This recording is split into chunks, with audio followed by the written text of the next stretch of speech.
এই বাড়িতে তো আমাকে দেখে রাখার কেউ নাই, পুরো বাড়িতে মনে হয় আমি একাই। আমাকে এই মেহেদি কে দিয়ে দিয়েছে? কে আবার? আমি। তাহলে আমি তোমার খেয়াল কিভাবে রাখবো? আচ্ছা শোনো, তোমার হাতের পায়েস না খেয়ে কিন্তু আমি কোরবানি দিতে যাবো না। বললাম ঈদের যেসব রান্না আছে সব তুমি রান্না করবা, পায়েস তো তুমি রান্না করতে পারবা, পায়েস আমার মেয়ে রান্না করবে। গরম গরম, অনেক গরম।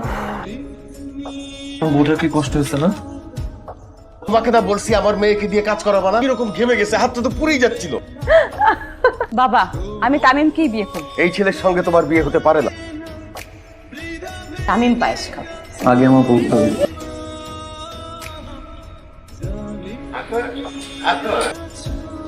চলো কোথায়? বাবার কাছে। আমি চাই না তুমি আবার অপমানিত হও। আমি জানি বাবা মাকে ছাড়া থাকতে কেমন লাগে, তাদের থেকে বঞ্চিত হই। তাহলে বাবার জন্য পায়েস নিয়ে যাই।